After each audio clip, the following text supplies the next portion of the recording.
In this episode, I take Little Ripper on its first offshore trip in the quest of catching a feeder fish and to show the importance of having the correct sounder settings to find small isolated reefs. I then combine these sounder images with underwater footage to show exactly what it looks like. I hope you enjoy the video.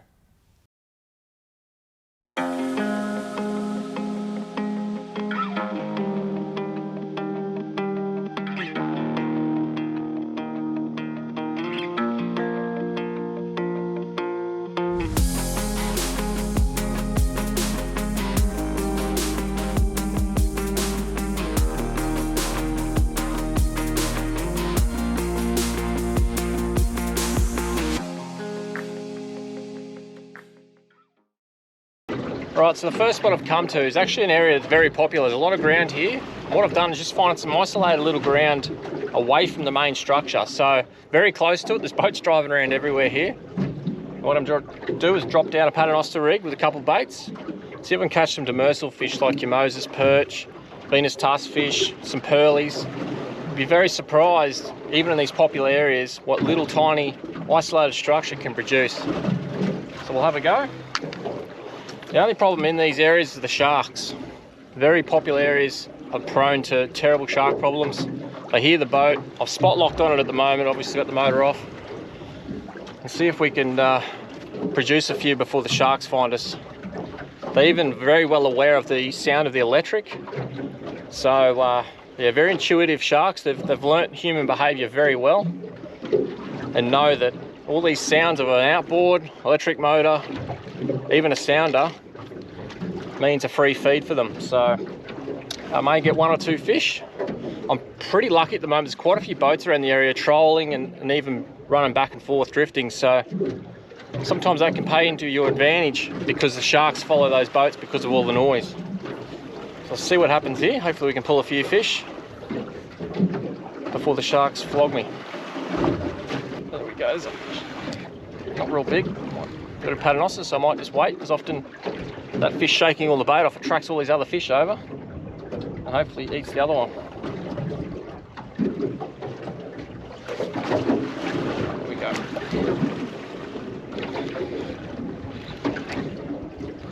Beat the sharks.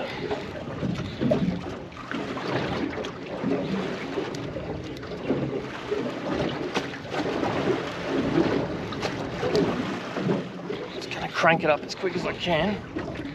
As soon as you get one fish sharked, that's pretty much the end of it. They get a taste for it. Little tiny pearly, he'll be undersized. Let him go.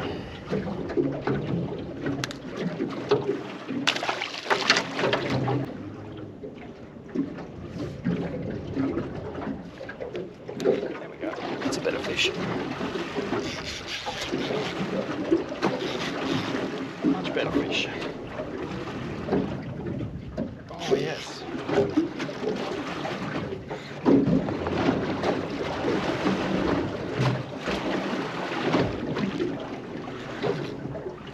Much better fish this one. I can beat the shark, but oh, I can feel it in the bottom. It's got me in the bottom. I'm just going to there's a very small rock there. I can feel it amongst the rock. Very unlucky for it to go into that rock, I tell you. See if it comes out.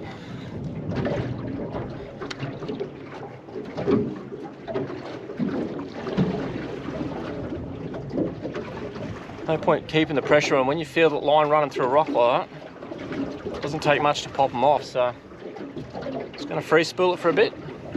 See if it swims out. Doesn't always work, but sometimes it does. Oh, I can feel it running through it.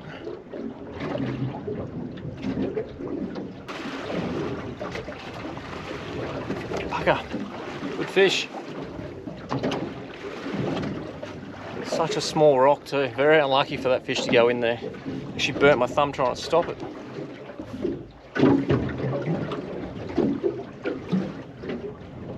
Just going to keep persevering with this. Let's see if I can get it out. I don't like my chances, unfortunately.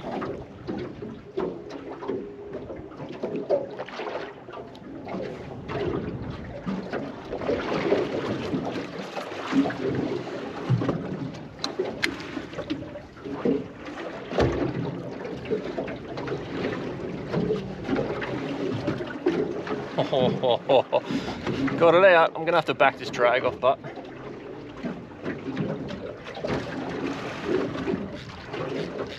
oh.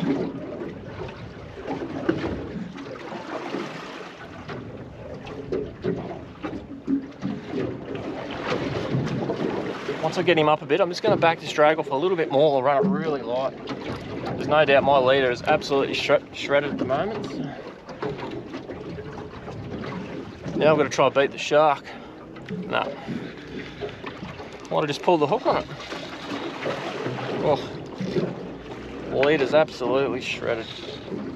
Wow, look at that. Such a shame. Simply pulled the hook on it. After all that, thought I had him then. You can actually see it in the sounder as it came out. Went straight back in. I got him out, got him up about 10 meters, and I pulled the hook on it, unfortunately. He's come back down into it. All right, take two. Had to cut a fair bit off my leader. I've still got a fair bit there. I like to run at least that sort of 5 to 8 meters of leader. Just a bit of a shock absorber with the braided line. Quite a big fish, that one. I don't know what it was. Could have been a Spangled Emperor. Big, powerful fish. Quite a lot of big morwong here as well, slatey bream, but they don't often bury in the bottom like that one. So here we go. I was keen for a nice feed of fish. It's been a while. Building this boat took some time. I think I worked out it was like 42 days in about a 2.5 month period building this boat that I spent on it. A lot of time went into it, but very happy with the end result. Thanks very much for everyone that watched it, liked it, shared it, commented. Much appreciated, all helps algorithms.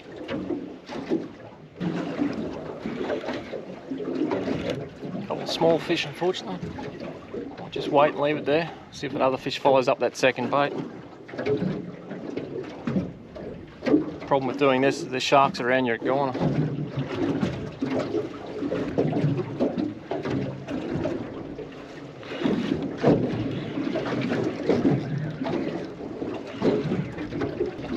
There's a couple of pearls. There we go. They'll be legal, those ones. Much better fish. Double whammy, how good's that? In very close at the moment. As I said, there's been quite a few boats travelling around. It's a very popular area. Little isolated spots produce the goods, even in high traffic areas. There we go, guys. Put them on the measure. They both measure dot on 40 centimeters. Not huge pearlies, but hey, when you're in close like this in very popular areas, I'll take it. Use minimal fuel, good fun. Nice shallow water, so what are we in? 50 meters of water? 51 meters? Happy days. Funny enough, as I measured that fish, it spat out half a pilly, so that's what I've been using before I went to that cuttlefish. Using the circle hooks, you don't have to strike. You just basically want to lift the rod. It will go into the corner of the mouth and penetrate through the corner of the mouth. See, there's one on there already. I'll just, oh, that's better.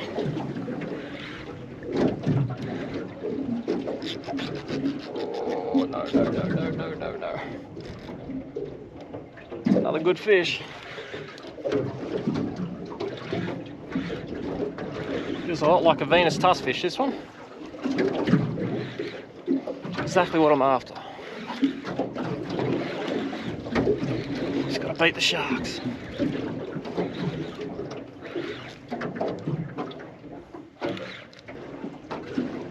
Oh, it's a cracking Venus. Dead set horse.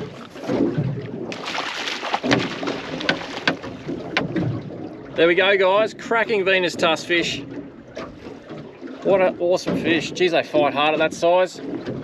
Beautiful eating. Normally the bigger ones are the greenish coloured ones, which are said to be male fish. The pinkish coloured, red coloured ones like that, I believe they're supposed to be female. As I said, delicious eating, firm white flesh. I'll take that any day. This is exactly what I'm after, a feed of these. Pearlies, Moses perch, anything that's a bottom demersal fish, tastes really good. It's obviously really important you target them the correct way. They're a bottom feeding fish, so you've got to target them on the bottom. Hence paternoster rig or a heavier ball sinker to get it on the bottom so they can feed on it. How cool, that is beautiful. Hopefully the sharks stay away. I'm surprised, normally these areas get flogged. The boats that were here had actually moved on, which often means you're the last boat around here. The sharks soon find you. They can hear the boat noise, they can hear the electric, they feel the vibrations, especially when you're catching fish. So I don't know how much longer I'll get before they turn up. But a couple pearlies, it's beautiful Venus, happy days. It's not a bad start. 2 pearlies and a nice big Venus. Hopefully continue it. Just wanted a nice feed, so that's always takes a bit of pressure off when you can come to a spot straight away and start catching a few fish. Then you can start exploring, sounding around. Makes for a really good day. Set yourself up for future trips by sounding around. It's not always about catching fish all day, unfortunately. Otherwise, you can get caught out when it doesn't produce, then you've got no new spots to go to. So it's extremely important. Put a little bit of time aside to go sounding and marking anything you find of interest. Right straight away. Just going to let it sit. See if we can get another one.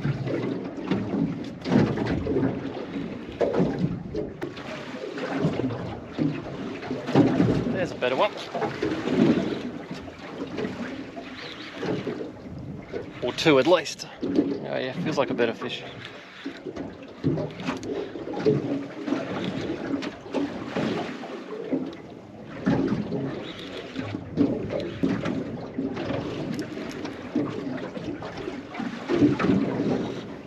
Oh, it's an absolute cracking pearly.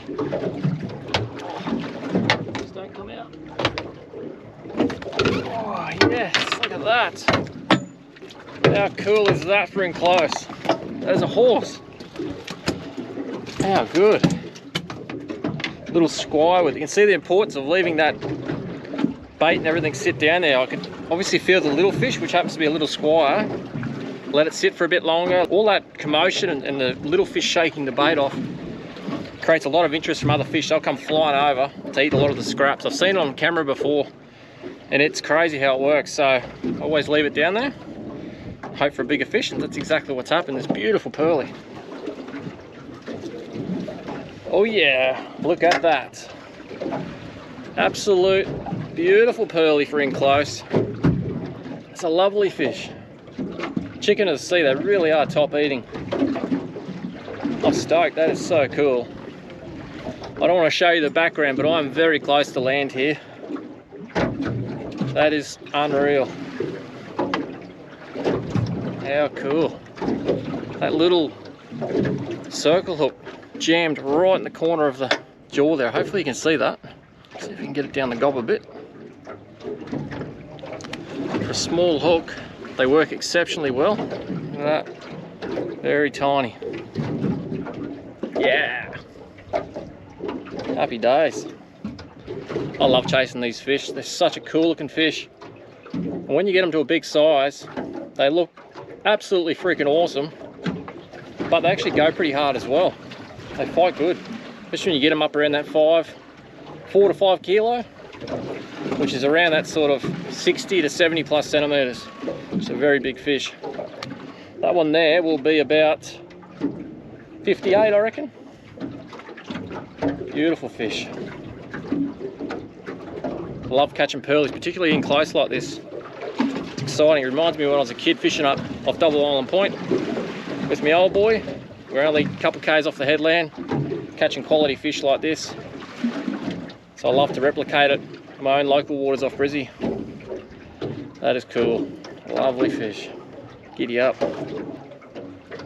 It's the first time I've dropped down and not hooked up straight away.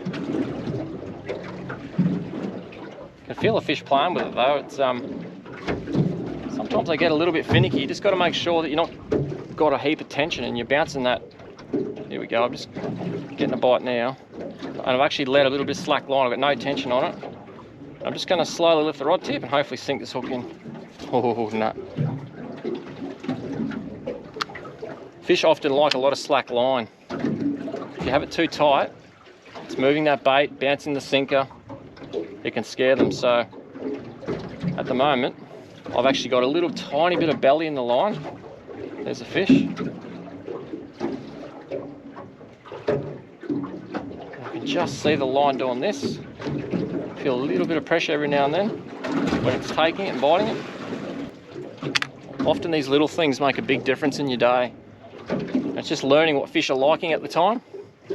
Sometimes I'll just smash a bait, I don't care. Other times, particularly the smarter fish, just got to try different techniques to fool the fish. Definitely playing around with it still. There we go.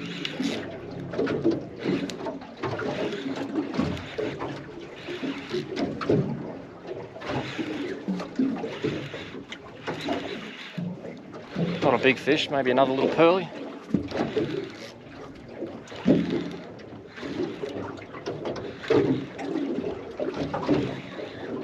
Oh, and there's the shark. I can see him on the sounder there.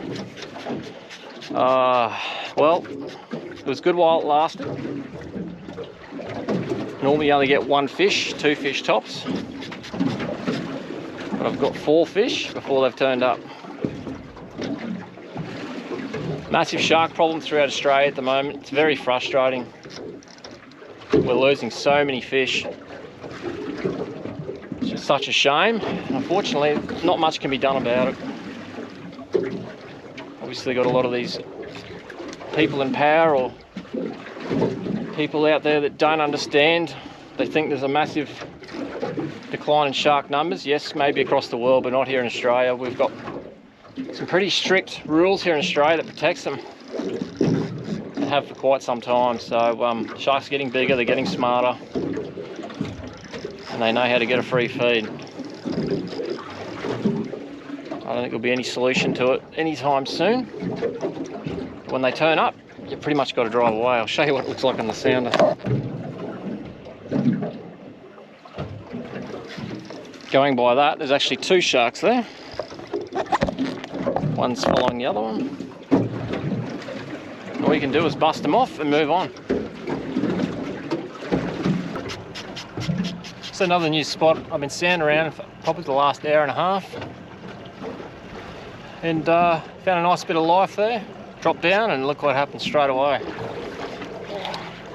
No, it's got back. Doesn't take long, hey. They're just everywhere. There's a shark there. He's eating the bait. He's not very happy about it. Wait till he realises he's hooked. Oh, yeah. What a menace.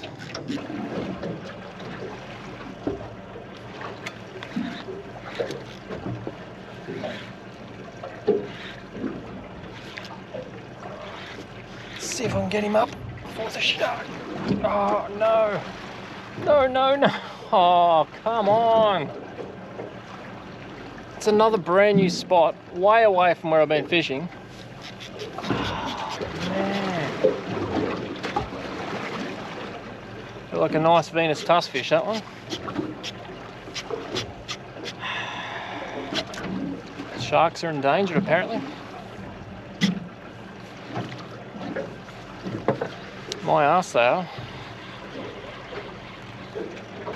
It's making it impossible to pull a fish up now. No matter where I go, I'm getting sharked straight away. Even the smallest isolated little bits and pieces, still got sharks everywhere.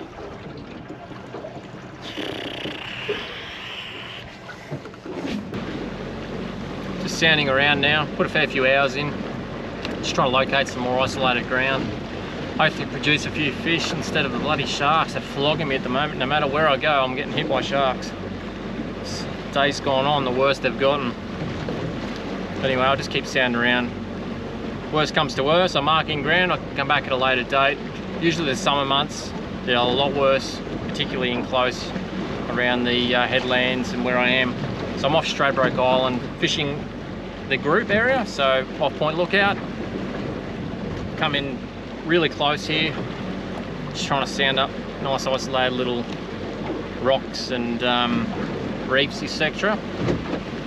See what we can find. When reef fishing, you really only want to concentrate on the lower part of the water column around the seafloor.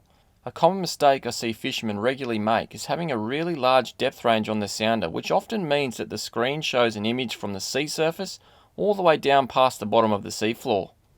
As an example shown here, we have a bottom depth of 50 metres and the sounder range is set on 60 metres. Whilst this might be good for detecting fish and bait high in the water column for trolling, it's a big mistake for finding small isolated rocks when targeting reef fish. With such a large range, it's hard to identify small rocks and people often dismiss what appears to be something small or of no importance. Depending on the brand or type of sounder, you'll need to change the sounder settings to a much smaller range or run bottom lock or bottom zoom to see far more detail. Whilst all these settings do something different, using a small range of 10 to 20 metres and using the shift function to move the seafloor up or down on the screen is the best option. Going from a range window of 60 metres, I now set it to 20 metres, which has increased the visual size of the rock and the fish sitting around it. For me, this is the optimal range for finding reefs of all sizes, as you won't have to shift the image up or down too often as you would with the smaller range. The other up and down bottom readings you can see on the sounder is the boat moving with the swell, and with this Furuno FCV-800 sounder, you can simply add a satellite compass for heave compensation. This eliminates any wave motion in your readings and something I will consider adding in the future. If you would like to see rocks smaller than 2 to 3 metres in more detail, or you're sounding in an estuary or bay, then run a small range of around 10 metres. But going to a 10 metre range, we can now see the small rock and fish life with far greater detail. So much so that we can now see that this rock is not a solid mass and that it has caves or overhangs in it. After getting these sounder images, I decided to put the underwater drone down to show you what it looks like on the bottom. As the current had picked up a fair bit, this meant I had to drift past the rock and only would have minimal time to use the drone before being pulled away from the spot. As I reached the bottom, I turned the drone to see the rock and the school of fish sitting on it, which happens to be slatey, bream and pearl perch.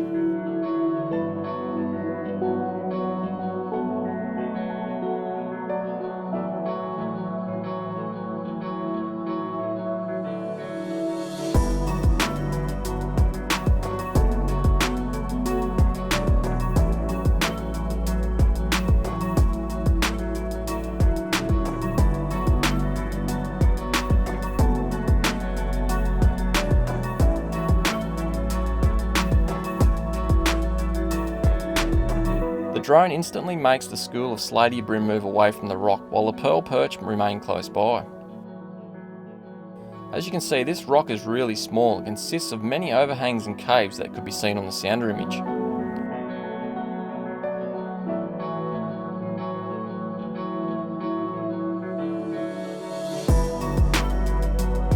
Surrounding the main rock is some more low-lying rock which has some kelp growing from it.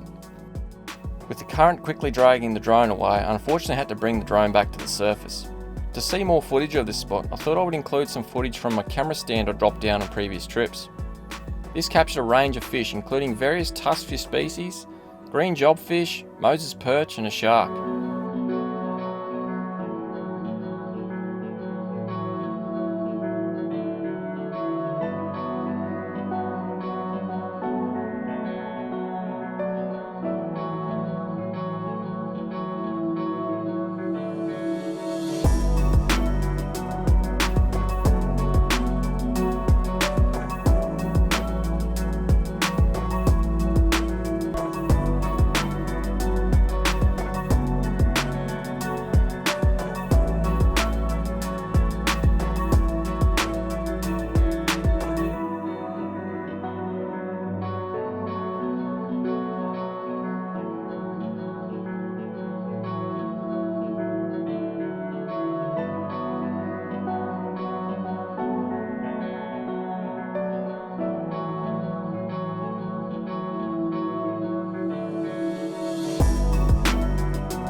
After leaving this spot, I decided to fish some of the larger structures in the area and float some live baits down.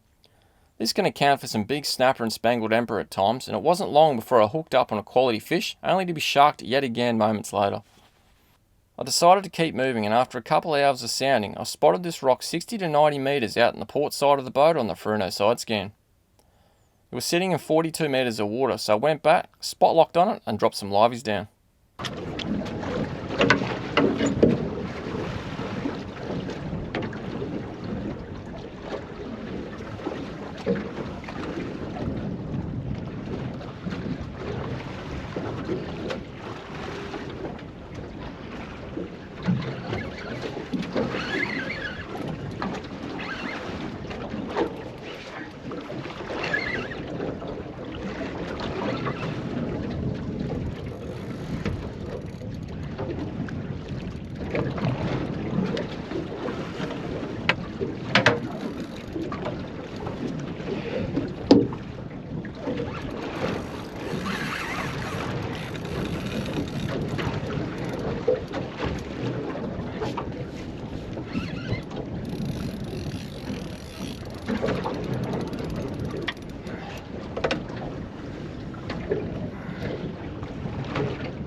Getting smoked on this spot, so I've dropped down a live yakka on some bigger gear, and it wasn't getting any touches. The current's starting to take a fair way away, but it hooked up.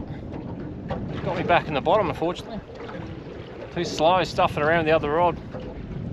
Trying to get it out of the way. Let's see if I can get this fish out.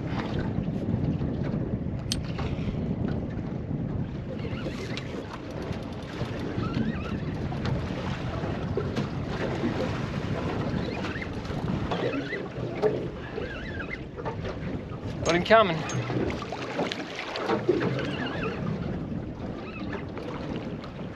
Gave it a bit of slack line, it's popped out, luckily.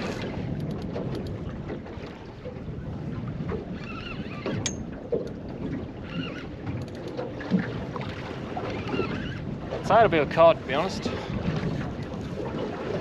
Didn't take off fast enough to be an amberjack or a kingfish. Here it comes. Oh, big cod. All right.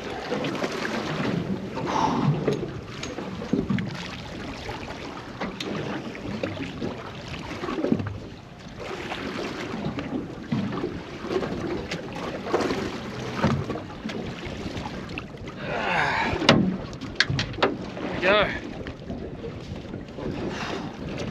Big gold spot cod. That's what it was. See if we can get this hook out and get him back in the water as quick as I can. See if he can release him.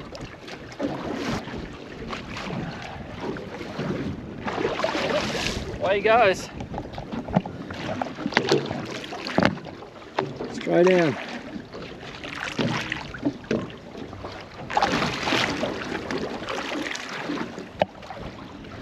Gotta love that. I hate killing big cod. They are really important for the reef systems, wrecks, because they move a lot of sand away and keep that structure exposed, which in turn attracts other fish.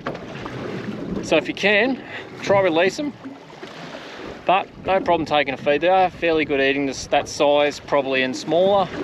He wasn't a massive one, but yeah, if you can get them back, try do it. It is a pretty wise thing to do to look after your spots for the future.